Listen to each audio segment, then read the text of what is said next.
Welcome to Season 3 of the Take the Leap podcast. We want to thank you for being a part of this journey with us. Whether you're just starting to tune in or you're a longtime listener of the podcast, you can expect to hear from entrepreneurs in all stages of their journey, how they got to where they are, and all the mistakes and victories they've had along the way. We're excited to share new guests and have some returning folks from our first 2 seasons. Thank you for being here, and we hope you enjoy this episode. Hello, and welcome back to the Take the Leap podcast. Hi, Ashlan. I'm really excited to talk to you today. Yes. Favorite highlight of the week, talking to you really is. That was not a grammatical sentence at all. We were missing a few phrases in there, but that's okay. People understand. This is you always know it's gonna be kooky when Tory says gibberish at the top of the episode. How are you, friend? I'm doing well. It has been so gloriously sunny here. So jealous. And yeah, so I don't know if we have a friend who's coming to town in April. I think I have to text him and be like, when are your flights arriving? So I know when I have to come get you from the airport. But last year when he and his wife came, we had our first 90-degree weather.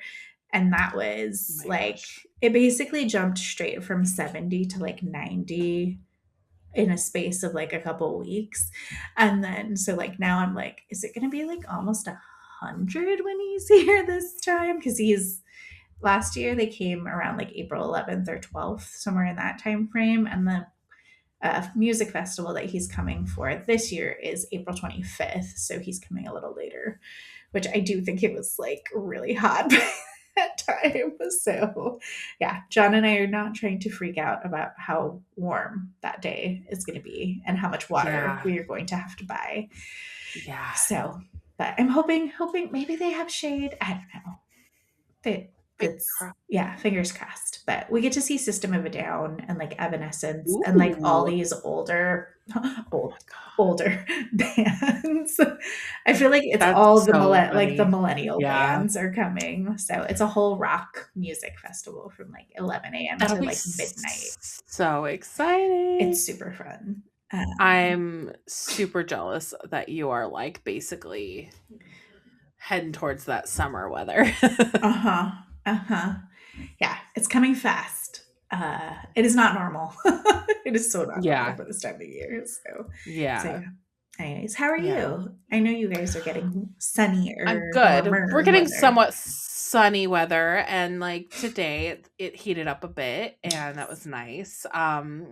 Still winter, still cold, but we're making it through. There's the end in sight, It's coming. Spring is coming. And we've been planning out our garden so that when it's time, we can get going. He actually has some what are those called? The lights in the basement. So that he's doing some starters. I love it. So that when it comes time to plant, we'll plant our starters. And then we're planning on growing a lot of food this year. So I'm really excited.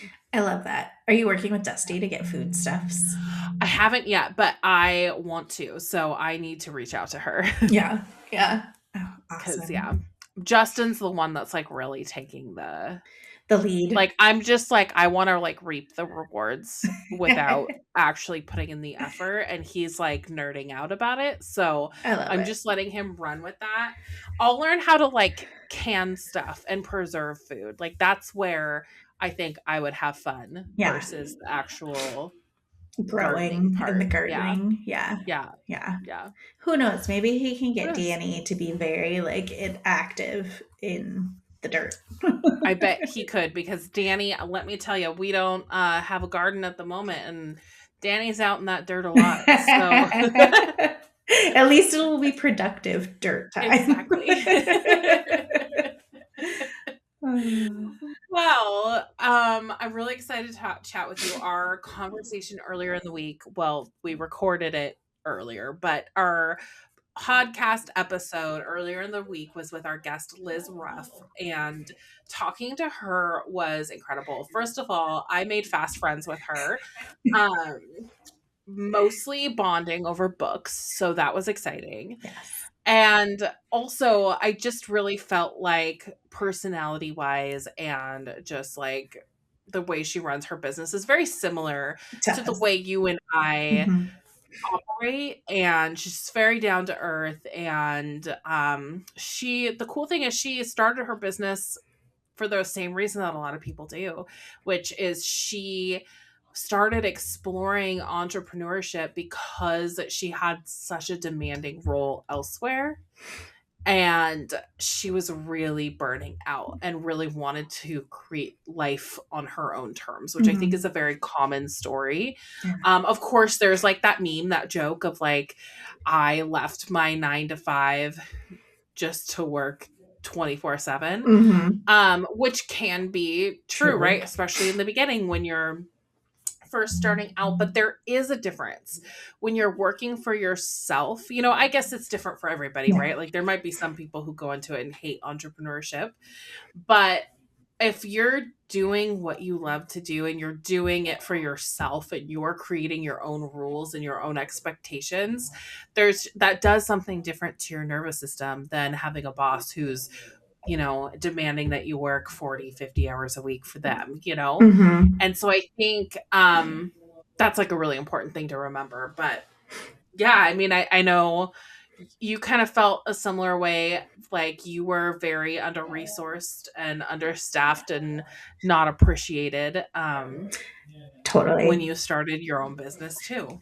Yeah, I mean, I started it as a side hustle. I don't know if I've revealed this on the pod before, but yeah, they right before I started my biz, they did like a whole thing where they're like, we're gonna bring everybody's salaries up to market rate. And of course, I got really excited because that should have meant that I would be getting at least a 10K plus bonus. You're like, more a year.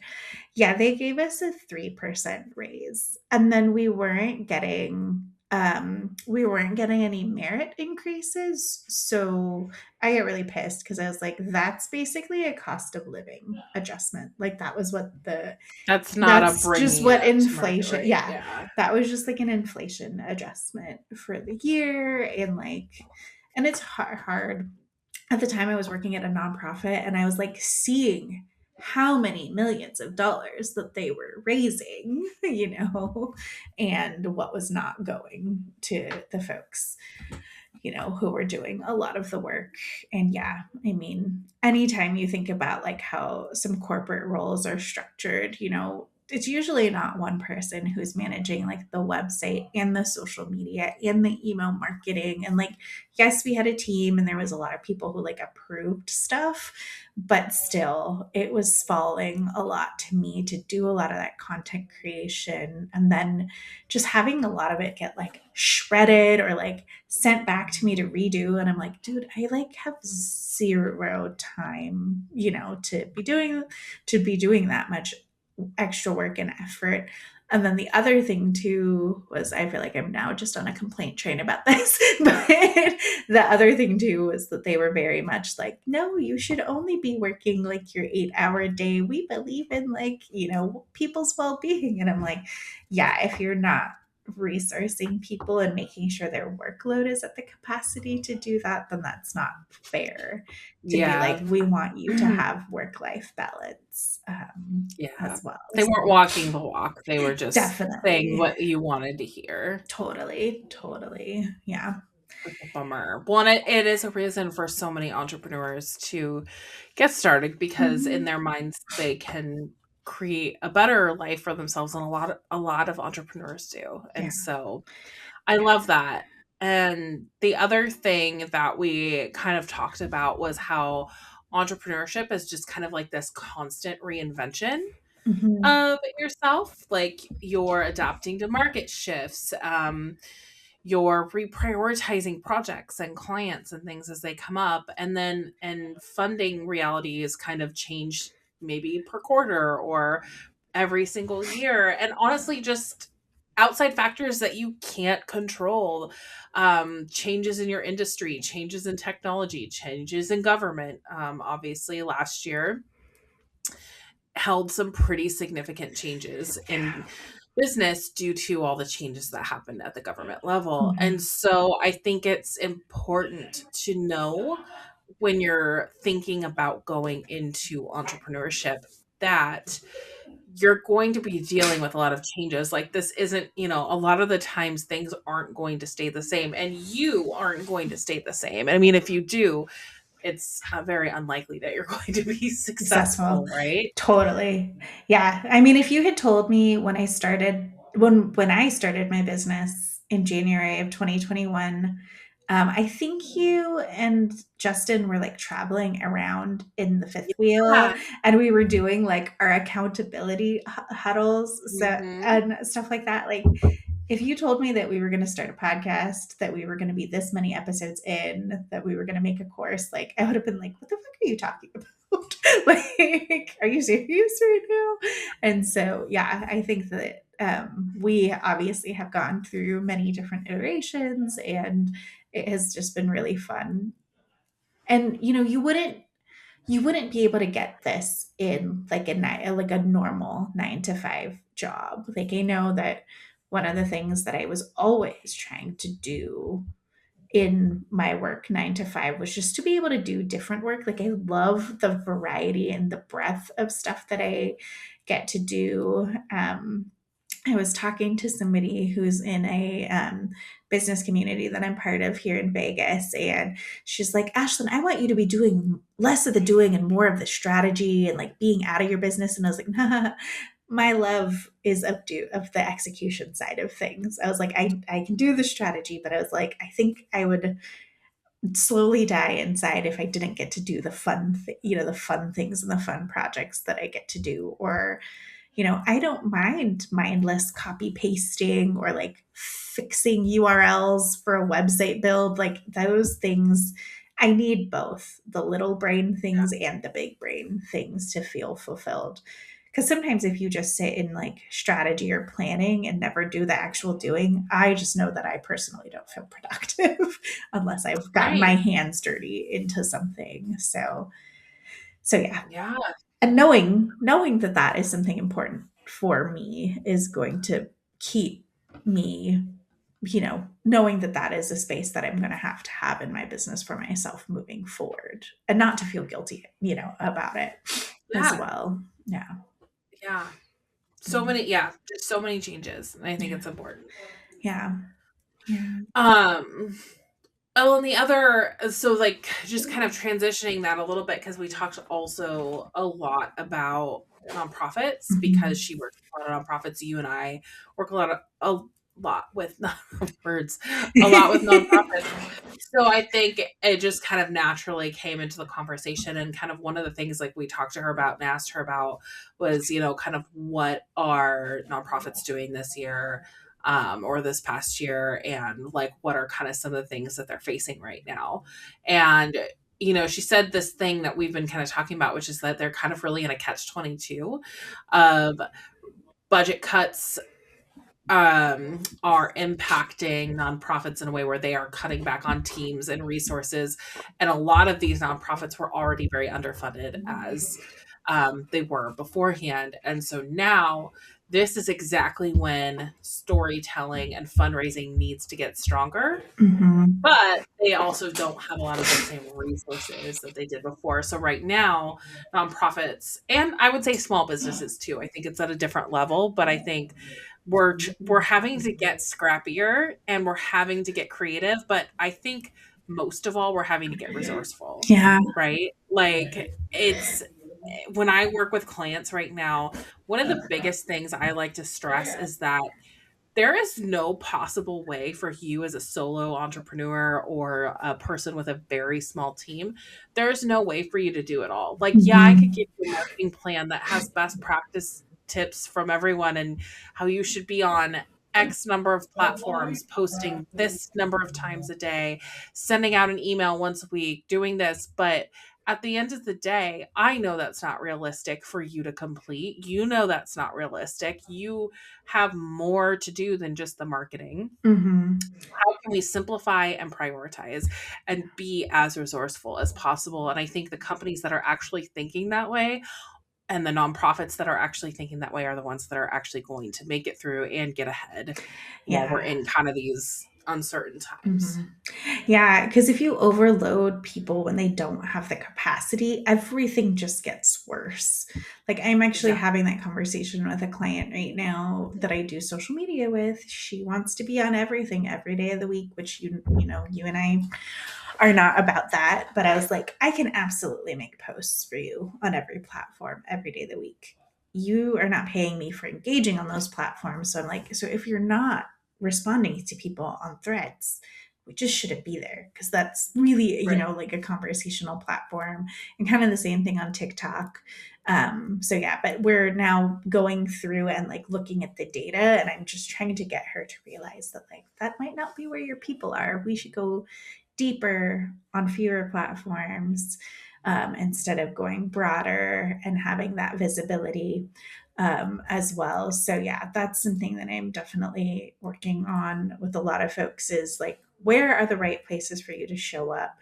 Are you doing things consistently in those places? And what story are you telling? Because yeah, I think nonprofits are super, super severely under resourced. The other thing, too, that I got on a little bit of a spicy soapbox, about earlier today, with somebody that I know that works in the nonprofit space, um, was putting it back on board members, because a lot Yeah. of times people sign up to boards just to be like, I was on such and such a board, and they don't do anything to support the fundraising. Or I had a conversation with a nonprofit a couple weeks ago where the board passed a $500,000 deficit budget.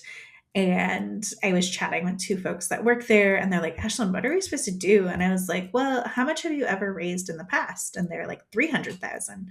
And I was like, you know what? I'd get nasty. And I'd go back to the board and I'd be like, hey, we raised 300,000, with four people on our team, or three people on the team plus the executive director. You guys board, since you passed the deficit budget, you figure out how you guys are going to support this extra 200,000 that we're supposed to pull out of our ass. Yeah. And so I need to follow up with them and be like, did you do it? Did it work? Like, I know they're both looking for jobs other places, but I'm like, but you need to put that on the board because they are the ones who passed that, instead of looking at, could we downsize a program? Could we Mhm. look at restructuring certain things? And I do think a lot of nonprofits, don't spend a lot of time on their program evaluation and thinking about like, do I really need to do this work? Is there another organization in the community that's doing it better, or that we could partner with, or transfer this program to, or like do things with, like Betty's 360, which was the youth nonprofit. When we did finally decide to close, we were like, it really sucks that we're closing, but also we didn't have those after school programs filled with kids. Right. So like coming out of the pandemic was really hard. It was hard for a lot of nonprofits to go back to like in-person Normal. Yeah. service. And then yeah, to have just like two kiddos, with two paid staff just kind of didn't make sense. So yeah, it just, things need to adjust. Everything needs to adjust, to what's happening right now, even if it's And what a hard. great point about the board. Yeah. Using your board. If you're a nonprofit and your board isn't doing anything for you, if they're not fundraising for you, if they're not connecting you with people, if they're not actively trying to help you, because that Hmm. is their role. That is Yeah. what they agree to. I understand that they're volunteering their time, but if they don't have the time to help support you, they need to not be on the board. Hmm. And I think that's a very valid thing to start. Like, I know your board measures you, the leader and the nonprofit, but I think it's very valid for you to turn that back around Yeah. and say, now what are you doing for us? Hmm. Yeah. So, Same team. yeah, same We're all team. the same team. Yeah. Exactly. Exactly. Well, and the last thing, the last really good point Liz made, just this whole conversation was amazing. Oh yeah. Um, but she calls out kind of the judgment in startup spaces. And she said, not everybody wants to scale. And that's also valid. I think a Hmm. lot of people go into entrepreneurship not because they want to run $1 billion business. Some people do, and that's great. Mhm. But some people go into it to have a better life. Some people go into it because they have other goals. That Mhm. and I think the focus should be on running and maintaining a sustainable business over trying to be like, you know, the next meta, right? Like Yeah. most of us who are entrepreneurs aren't planning on running a Mhm. big $1 billion corporation. And if you are, that's great. Good for you. But I think it's also okay to just meet people where they're at and to congratulate people on the businesses that they're building and focus on the fact that not all of us are in it to take over the world, Yeah. take over the industry, take over the space, you Mhm. know? Absolutely. I think that that is something that I hear all the time in entrepreneur spaces is like, how are you preparing your business for sale or for your exit? And I was like, oh, no, no, no, no, no. This is like my baby. This, I love what Selling like it. I Yeah. love what I do. I love who I get to work with day to day. It's really funny. I just started working with a new client and she's like, I'm so sorry. I feel like I'm being like this super annoying client. And I was like, you're not. You're being helpful. Like we've been having challenges. She posts a lot of stuff, which makes sense, onto her personal profiles. And we've been using a scheduler just to like approve stuff. And then I have to move it into the personal profile because lots of scheduling tools don't let you schedule on your personal shit, which I think is super annoying and all of that. But so she's like, oh crap, that one went to my thing. And I was like, dang it, I thought I had saved it as a draft. And she was just like, I think when I approved it, I hit schedule and I was like, we're learning to this together. It's totally okay. As long as you're not mad, like I'm not upset. And also, like, you're not bothering me. It got messed up. It was not supposed to go that way. And Right. so anyways, I think my point with that was that like we're not all not everybody's business is the same. Like, not everybody Mhm. has the same goals. And, it is fun to work with certain clients and the things that you want to be working with them on.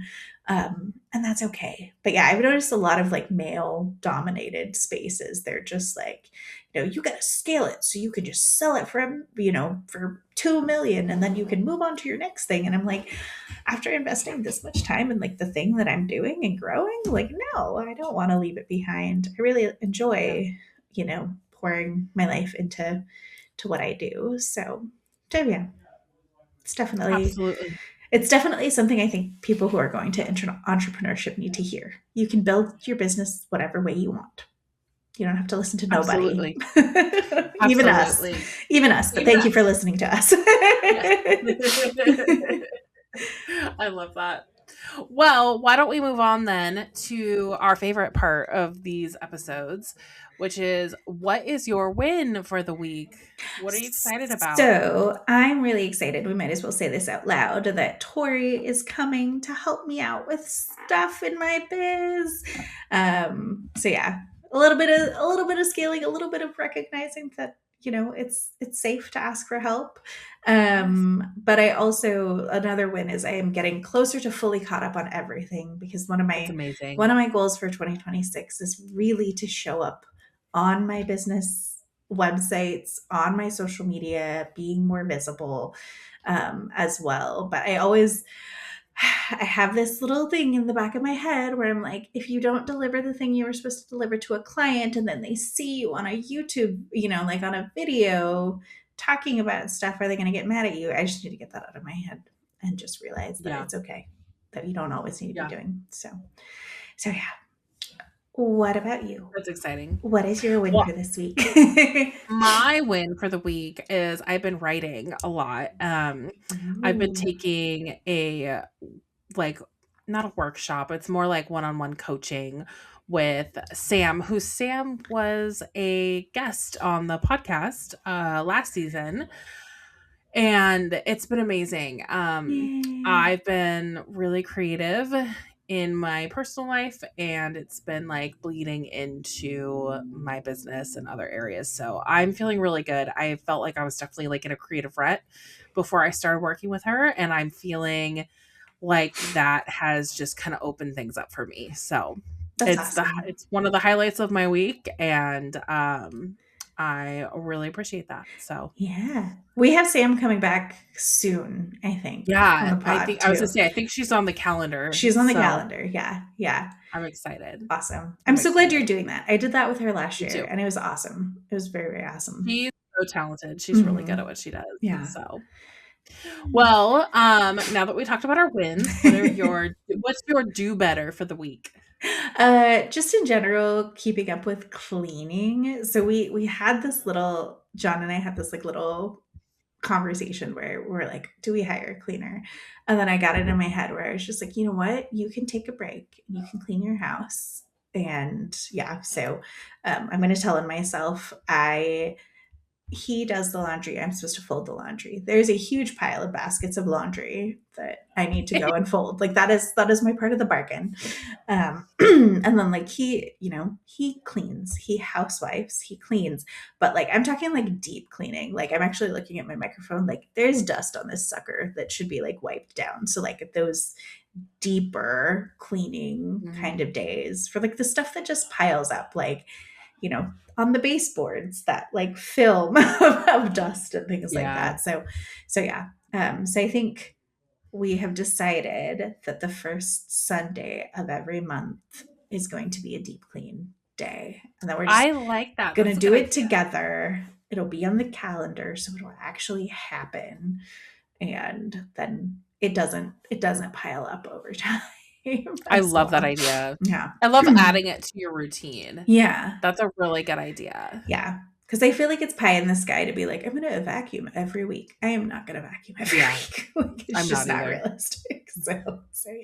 But if we name a day, it'll happen better. So That's smart. I what's love that. your do better for this week? My do better is to be kind to myself. I feel like I go in phases where I'm just not very nice to myself and my internal thoughts aren't very nice. And, I'm really nice to my friends. Like, why Yeah. I wouldn't talk to them that way ever. Even if they did something wrong, I Yeah. wouldn't treat them that way. I'm really mean to myself though when I don't really do anything like to warrant it. So Yeah. being kind to Yeah. myself. My inner dialogue person can be a bitch sometimes too. Yeah. And I think about that. Yeah. Like, would you ever say that's what you should do? Is like, would I say this to Ashlyn? Because that's Never. that's that's what I'd I've been saying to never say that myself is to like, you. would I say this to Tori? Like that is actually the voice that literally goes in my head is like, would you actually say this out loud to her? And it's like, no, I would never No. do that at Never. all. Never. Yeah. Yeah. So That's a good point. so yeah. Yeah. So I have conversations with you in my head. You know what? We have conversations all the I time. know. Happy to also be in your head too. I love that. Okay, my favorite part, what media are you obsessed with this week? Okay, so it's in its third season. I've been watching the TV series Tell Me Lies, which is actually like really. Have you seen I've it? been wa- I've been wanting Okay, to. so it's my theory is I really love the music. The whole concept is Okay. super, super creepy. So she's like with this guy who's such a manipulator and like and they're in college, so it has like flashbacks to like them in college, to like a wedding that's happening later that involves like all the kids from college, and there's like deaths and tragedies and drinking and all of that. But my husband's like, why do you like this? And I was like, I think I'm sucked in to the music because it's literally the music that like I grew up with in the 90s. Also, they Yeah. have like flip phones, so, like, like all the things that are like The nostalgia. the nostalgia of it. But yeah, it is a That's very fair. creepy concept because the main guy, who I don't find sexy, but some people do, like he's just a total creep. And like, yeah, Interesting. and I'm like losing the word that it is. That's he gaslights her all the time. Like gaslights Yeah. her all the time. And so it's just yeah. But thus is life. teenage. I don't know. Sometimes it's fun to go to like teenager time and be like, oh, Right. a simpler time in life before Right. But I now. also feel like I'm so good at like looking back at things that I've done or looking at other people who are Yeah. young and the decisions that they make. And I'm like, oh, yeah, I remember those days. Yeah. Really easy to see that that guy's a creep now. Uh-huh. Didn't see it then. Did You know not what I see it mean? then. Yeah. Oh yeah. Yeah, yeah. So I think Absolutely. that's also like an interesting part of Yeah. all that. Yeah. Well, fun. I will. It's been on my list. I have so many shows that I want to watch Yeah. that I You have a haven't. toddler and it's just so Yeah, hard. it's I hard. feel like. Yeah. It's really Yeah. hard. There's a lot of So, sex in that one, so you cannot have it on the TV. Like, so you're gonna have to yeah, figure out other times. But it's literally after he goes to bed yeah. is when we watch shows, and then Shows, if yeah. it's only if we're not too tired Yeah. by that point, Yeah. and it's Yeah. usually just like one episode, Of something. and Yeah. Which then takes a 2 very weeks long later we do time the next to one. the Yeah. next one. Yeah. Yeah. Exactly. So it's we're not in our show watching era at the moment, but I'm hoping that one day we'll get back to You'll it. get back to it. Yeah. Exactly. What's your piece of media content that you're really into? You know what? This is one that you got me hooked on. But I've been listening to the Good Hang podcast with Amy Poehler, and I love the guests that she has. Like, so far I haven't listened to someone I didn't like. Yeah. And I feel like I find out like interesting information like about all these people like I don't really know. And I don't know, it's just so like fun to listen to. It is very casual, very conversational. Nothing super flashy, but it's just like she's so funny and the conversations she has are so good, and it's like a mix of like really good humor, really good conversations. She has some deeper conversations too, and it's just I don't know, like I'm hooked on that podcast now. Yeah. I feel like it's been really fun because it shows the real human side of celebrities. Yeah. Like, I know that she had. It's been a while since I've listened to an episode of it, but I know when I think it was Adam Scott that she had on, that she talked to like John Hamm and somebody else. And I was like, wow, I didn't even know that they knew each other, because they don't usually act in things together. And when Natasha Lyonne was on too, because she's like significantly younger. But yeah, it's super fun. I guess this is a good place to put our plug for our season 4 plan. So we'll probably do another like a standalone piece about this, but we are thinking that season 4 of Take the Leap will emulate Good Hang. We will still interview entrepreneurs, but we are going to ask you for 2 friends that know you really well that we can interview first. They do not need to be entrepreneurs, but we would have them on the pod and ask them what are the dirty little secret questions we should ask you in your interview. We may or may not take them all, but we would have that little piece, because it's only like 10-15 minutes that she does that little section. So yeah, it's not a huge commitment for your friends to come on with us. But yeah, so we are considering doing that for season 4 and having an application process just to confirm that you have told 2 people that they need to be on with us, and then that you will be on. And it doesn't all need to happen sequentially. That's going to be a fun scheduling thing for us next year. I know, but right? I think it'll be really really fun to have that. I think so too, as an option. So yeah. I'm really excited. Yeah, I'm really excited for that. Yeah, more to come for that one. Stay tuned. Yeah. Well, it's always really great chatting with you, Ashlan. Thank you for debriefing this conversation with me and going off on our random tangents like we always do. And thank you, listeners, for hanging in there with us. And as always, you know how to reach out, and we'll see you again soon. All right. Bye for now. Bye for now. Thank you for tuning in to another episode of the Take the Leap podcast. Check out our show notes to connect with us and our guests. If you have questions about the episode or ideas for future topics, send us a direct message on Instagram or email us at aloha@taketheleap-today.com.